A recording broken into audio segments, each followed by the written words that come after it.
Hello dear student, I wish you all are doing well. अच्छे होंगे सब लोग। तो जैसे हमने लास्ट लेक्चर में किया था रैक बीसीडी मीडिएटेड, जो हम पढ़ रहे थे रिकॉम्बिनेशन, होमोलोगस रिकॉम्बिनेशन, तो हमने इसको दो पार्ट में डिवाइड किया था। तो आज जो हम सेकंड पार्ट करेंगे इसका वो है रैक ए और UV R UV A B mediated mechanism. तो लास्ट जो हमने पढ़ा था रैक बीसीडी, उसमें हमने ये पढ़ा था कि जो डबल स्ट्रैंड ब्रेक आएगा, ये था मैकेनिज्म इक्वलाई के केस में हमने पढ़ा था कि डबल स्ट्रैंड ब्रेक आएगा, उसको प्रोसेस करेगा रैक बीसीडी, है ना। जिसके बाद हमें क्या एक फ्री टेलिंग मिली, इसको हमने थ्री डैश टेलिंग बोल दिया और सिंगल स्ट्रैंड डीएनए बोल दिया था। अब जो नेक्स्ट है वो क्या होगा कि अगर आप देखेंगे ये जो है that is a rec A protein, है ना, that we called rec A protein. तो ये रैक ए प्रोटीन जो है ये क्या करेगा, it will bind to the three dash tailing, और इसकी बाइंडिंग होगी most preferably from 5 dash to 3 dash, मतलब, और एक कोऑपरेटिव बाइंडिंग समझेंगे आपकी। कोऑपरेटिव मतलब एक बाइंड हुआ तो सारे बाइंड करेंगे। मैंने बोला कि 5 डैश टू 3 डैश बाइंडिंग होगी इसकी, और क्या होगी, कोऑपरेटिव बाइंडिंग होगी, एक के बाद दो ये बाइंड करेंगे।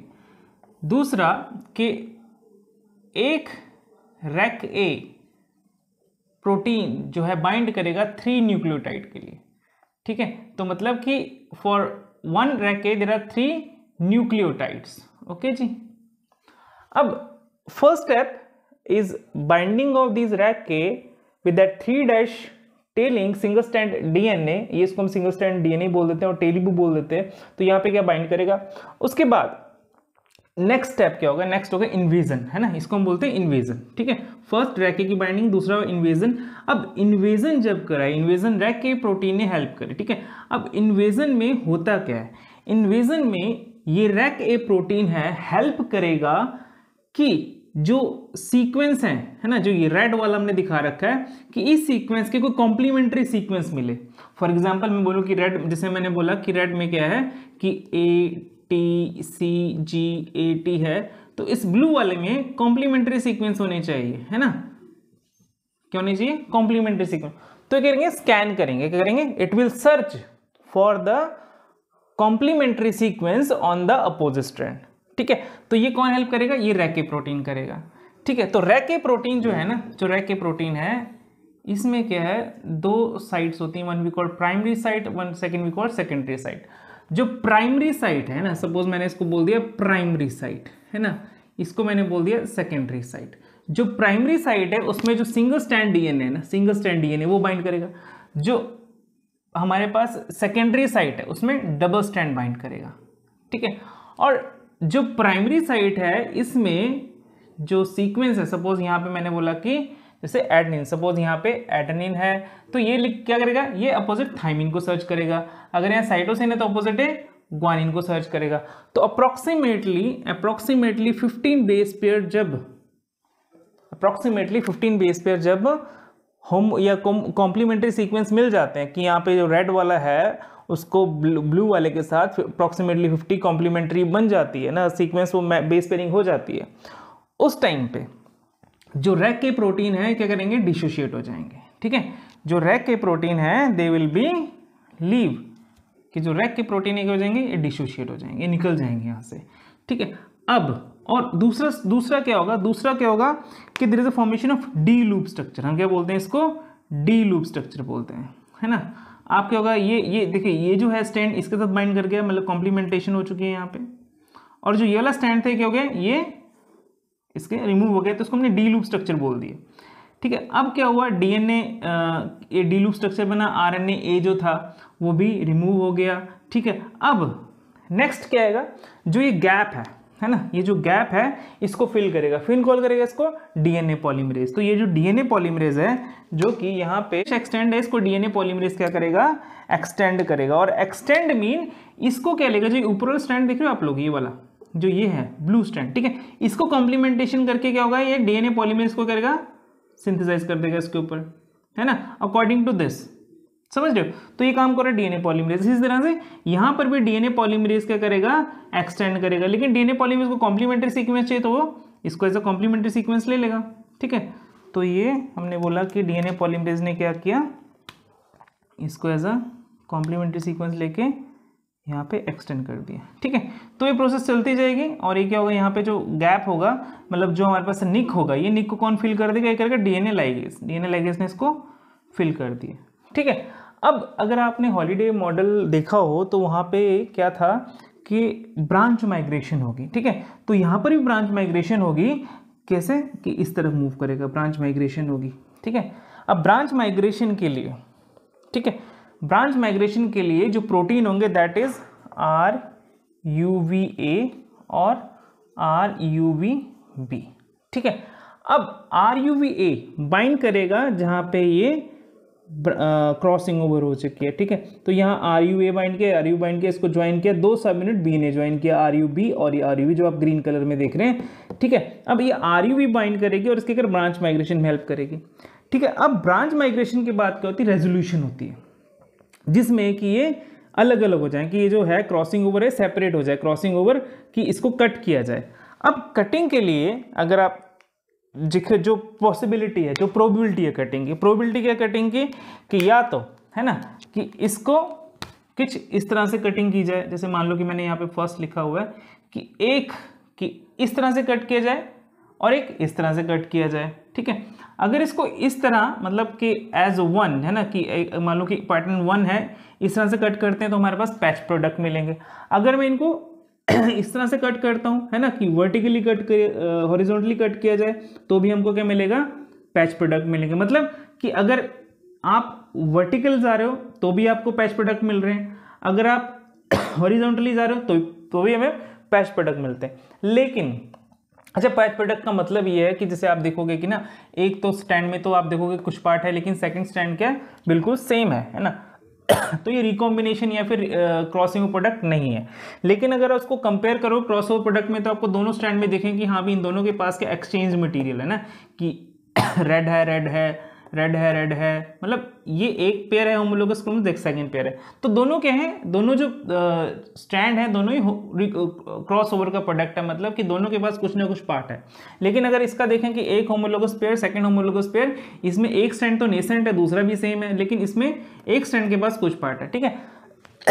तो अभी क्रॉस ओवर प्रोडक्ट बना कैसे, देखिए क्या करेंगे, अगर है ना कि मान लो कि ये जो पोर्शन है ये वाला, ठीक है, इसको मैं 1 से काटता हूं, ठीक है, इसको मतलब कि इसकी वर्टिकली कट किया जाए, और जो सेकंड पार्ट है उसको हॉरिजॉन्टली कट किया जाए, मतलब एक वर्टिकली और एक हॉरिजॉन्टली, तो आपको क्रॉसओवर प्रोडक्ट मिलेगा।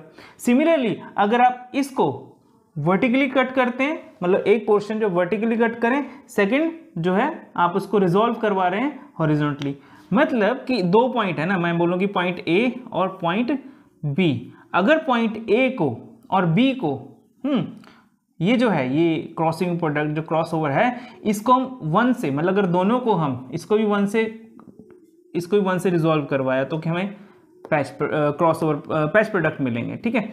अगर इसको भी हमने 2 से कराया, इसको भी मतलब कि 2 से इसकी रेजोल्यूशन हो रही है, रिजॉल्व हो रहा है, तो फिर हमें पैच प्रोडक्ट मिलेगा। लेकिन अगर मान लो कि मैं जो साइट ए है उसको फर्स्ट मतलब वर्टिकली करें और सेकंड को हॉरिजॉन्टली करें, तो क्या मिलेगा, क्रॉसओवर प्रोडक्ट। इसी तरह से अगर इसको मैं सेकंड है ना, कि सेकंड मतलब कि हॉरिजॉन्टली वे से, ठीक है, इसको मैं फर्स्ट मतलब वर्टिकली कट किया जाए, रिजॉल्व किया जाए, तो क्या मिलेगा, हमें क्रॉसओवर प्रोडक्ट मिलेगा।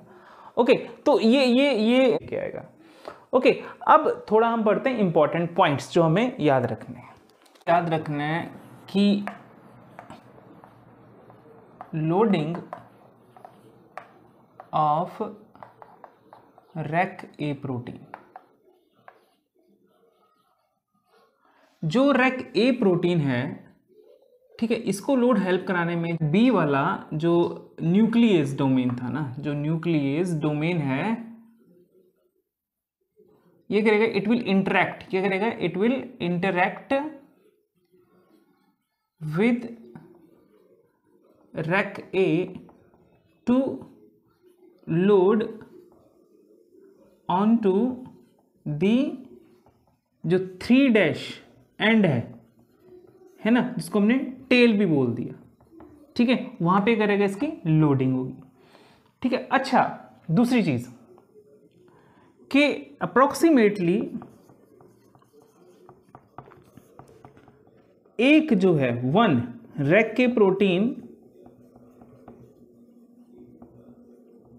जो है दैट विल बी, मतलब एक जो रैक के प्रोटीन अप्रोक्सीमेटली 3 न्यूक्लियोटाइड पे बाइंड करेगा, न्यूक्लियोटाइड्स पे बाइंड करेगा, मतलब for 3 nucleotide there is 1 rack A protein.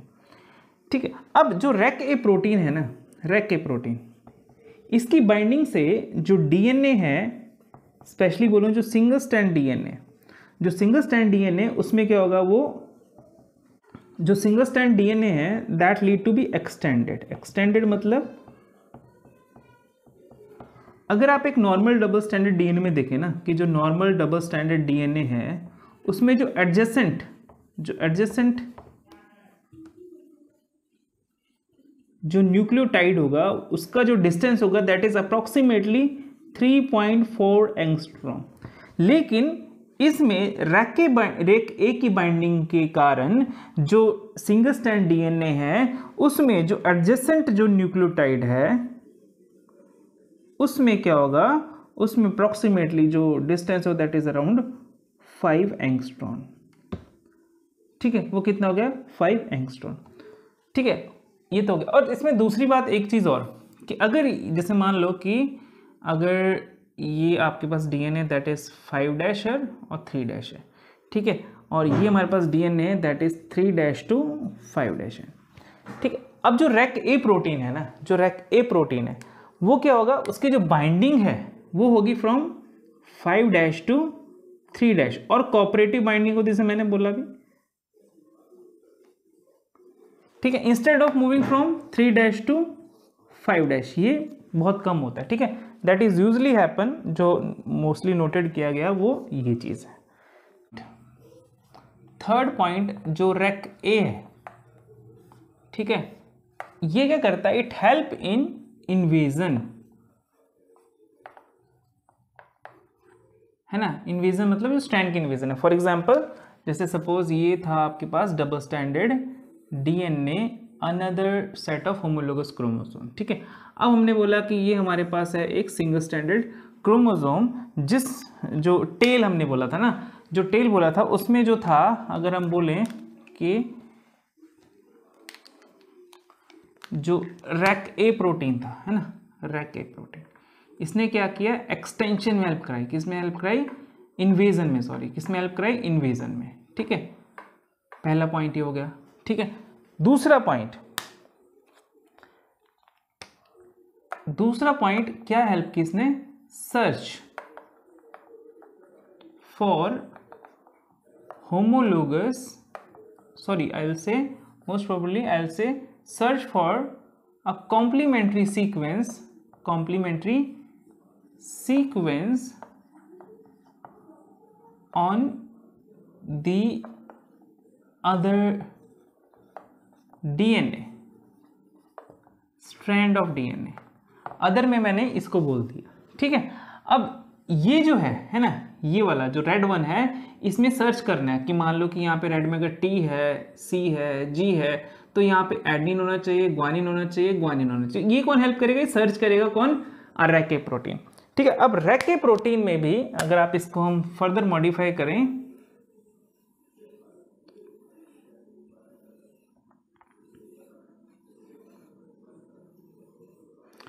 ठीक है, रैक ए प्रोटीन में क्या है, 2 साइट्स हैं, जैसे हमने पहले बोला, एक प्राइमरी साइट है, एक सेकेंडरी साइट है। प्राइमरी साइट में क्या है, हमारे पास सिंगल स्ट्रैंड डीएनए जा रहा है। ठीक है, जो हमारे पास जो सेकेंडरी साइट है, ठीक है, वहां पे क्या है, डबल स्टैंडर्ड डीएनए।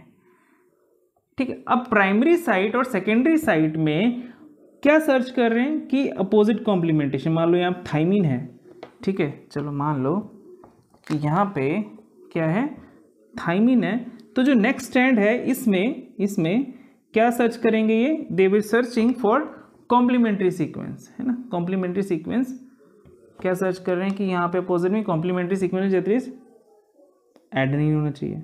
ठीक है, अगर यहाँ पे बोलूँ मैं साइटोसिन है, तो यहाँ पे कॉम्प्लीमेंट्री सीक्वेंस मतलब it will search the rec A protein which have the primary site and secondary site, they will search for an complementary sequence.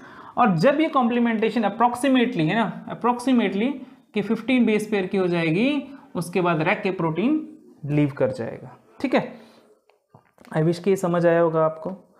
दूसरी चीज, रेक ए प्रोटीन को एनर्जी चाहिए, क्या चाहिए, इट रिक्वायर्ड सम एनर्जी। जो rake ए protein है plus work करता है एटीपी के साथ।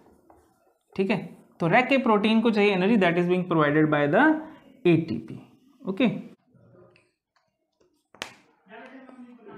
तो आई विश कि आपको समझ आया होगा। अगर आपके फिर भी कोई डाउट है तो आप प्लीज कमेंट में करिए। I really like to answer those comments. So thank you so much and have a nice time. Please like, share and comment. Thank you so much.